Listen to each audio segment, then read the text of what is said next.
సాగర్ జలాశయంలో నీటి మట్టం తగ్గుతోంది. ఈ సంవత్సరం డేంజర్ బెల్స్ మోగేలా ఉన్నాయి సిచ్యువేషన్స్. ప్రాజెక్టు నుంచి కాలువల ద్వారా ఆయకట్టుకు నీటి విడుదల కొనసాగుతోంది. ఫలితంగా నీటి నిల్వలు క్రమంగా తగ్గుముఖం పడుతున్నాయి. రోజుకు అర టీఎంసీకి పైగానే నీటిని ఆయకట్టుతో పాటు ఇతర అవసరాలకు వినియోగిస్తున్నారు. యాసంగి ప్రణాళిక ప్రకారం మరొక 22 రోజుల పాటు నీటిని విడుదల చేయాలి. ప్రాజెక్టు పూర్తి స్థాయి నీటి సామర్థ్యం 80 టీఎంసీలకు గాను ప్రస్తుతం 22 టీఎంసీలకు పడిపోయింది. శ్రీరామ్ సాగర్ ప్రాజెక్టు వద్ద తాజా పరిస్థితులు మా ప్రతినిధి బాలకుమార్ అందిస్తారు.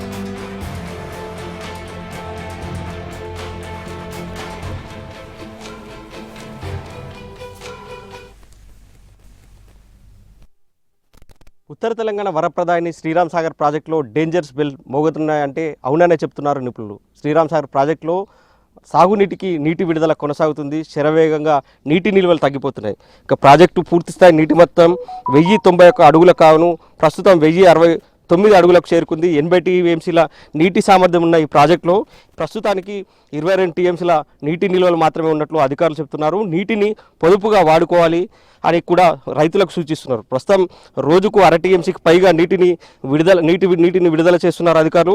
యాసంగి ప్రణాళిక ప్రకారం మరో 22 రోజుల పాటు నీటి విడుదల చేయాల్సి ఉంది. దీనికోసం 15 టీఎంసీల నీరు అవసరం పడుతుందని అధికారులు చెప్తున్నారు. ఇక ఈ సీజన్ మొత్తంలో ఇప్పటి వరకు దాదాపుగా 286 టీఎంసీల వరద రూపంలో ప్రాజెక్టులోకి నీరు వచ్చేసింది. వచ్చిన నీటిని వచ్చినట్టే దిగువకు విడుదల చేశారు. దాదాపుగా 272 టీఎంసీల నీటిని దిగువకు విడుదల చేసినట్లు అధికారులు చెప్తున్నారు. ఇక అన్ని ప్రాజెక్టుల శ్రీరామ్ సాగర్ ప్రాజెక్టులోని ప్రధాన కాలువల ద్వారా నీటి విడుదల అయితే ప్రస్తుతానికైతే కొనసాగుతుంది. కాకతీయ కాలువ, వరద కాలువ, సరస్వతి కాలువ, లక్ష్మీ కాలువ ఈ ప్రధాన కాలువల ద్వారా నీటి విడుదల కొనసాగుతుంది. కాకతీయ కాలువ ద్వారా సుమారుగా 5500 క్యూసెక్కుల నీటిని దిగువకు విడుదల చేస్తున్నట్లు అధికారులు చెప్తున్నారు. ఇక సరస్వతి కాలువ ద్వారా 700 క్యూసెక్కులు, లక్ష్మీ కాలువ ద్వారా 250 క్యూసెక్కుల నీటిని దిగువకు విడుదల చేస్తున్నట్టు అలీసాగర్ గుత్పాకు సంబంధించి ఇది నిజామాబాద్ జిల్లాలో ఉంటుంది. దీనికి సంబంధించి కూడా 800 క్యూసెక్కుల నీటిని విడుదల చేస్తున్నారు. సాగునీటితో పాటు తాగునీటికి మిషన్ భగీరథ ద్వారా నిజామాబాద్, నిర్మల్, కామారెడ్డి జిల్లాలకు సంబంధించి కూడా 231 క్యూసెక్ల నీటిని తాగునీటి కోసం విడుదల చేస్తున్నారు అధికారులు.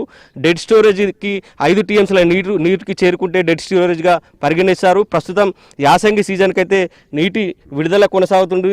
లక్ష్మీ, సరస్వతి కాలువల ద్వారా ఈ నీటిని విడుదల చేస్తున్నామని అధికారులు చెప్తున్నారు. ఈ లెక్కల ప్రకారం చూసుకుంటే రానున్న రోజుల్లో మాత్రం శ్రీరామ్ సాగర్కు నీటి గండం పొంచి ఉందనే ఖచ్చితంగా చెప్పవచ్చు.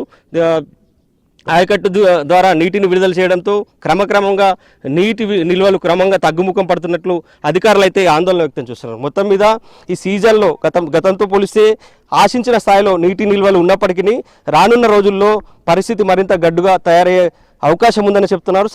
తాగునీటికి ప్రస్తుతానికైతే డోకా లేకున్నప్పటికీ రానున్న రోజుల్లో మాత్రం ప్రమాద గంటికలు మోగే అవకాశం ఉన్నట్లు అధికారులు అయితే చెప్తున్నారు. ఇక తాగునీటి విడుదల అయితే ప్రస్తుతం నీటి నిల్వలు సరిపోతాయని అధికారులు చెప్తున్నారు. కానీ ఉన్న నీటిని మాత్రం ఖచ్చితంగా పొదుపుగా వాడుకోవాలి. అప్పుడే పూర్తి స్థాయి చివరి ఆయకట్టు వరకు కూడా సాగునీటిని అందించే అవకాశాలు ఉంటాయని అధికారులు పదే రైతులకు విజ్ఞప్తి చేస్తున్నారు. అయితే ప్రస్తుతం ఉన్న నీటి నిల్వలు చివరి వరకు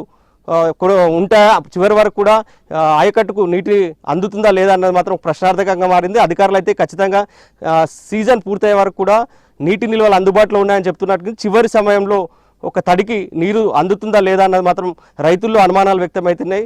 ఓవరాల్గా జిల్లాలో ప్రధాన జలాశయంగా ఉన్న శ్రీరామ్ సాగర్ ప్రాజెక్టు మాత్రం డేంజర్ బెల్ మోగే అవకాశం ఉన్నట్టు స్పష్టంగా కనిపిస్తుంది. ఇది శ్రీరామ్ సాగర్ ప్రాజెక్టు వద్ద ఉన్న తాజా అప్డేట్. కెమెరామెన్ రవిచరణ్తో బాలకుమార్, ఎన్టీవీ, శ్రీరామ్ సాగర్ ప్రాజెక్టు నుంచి.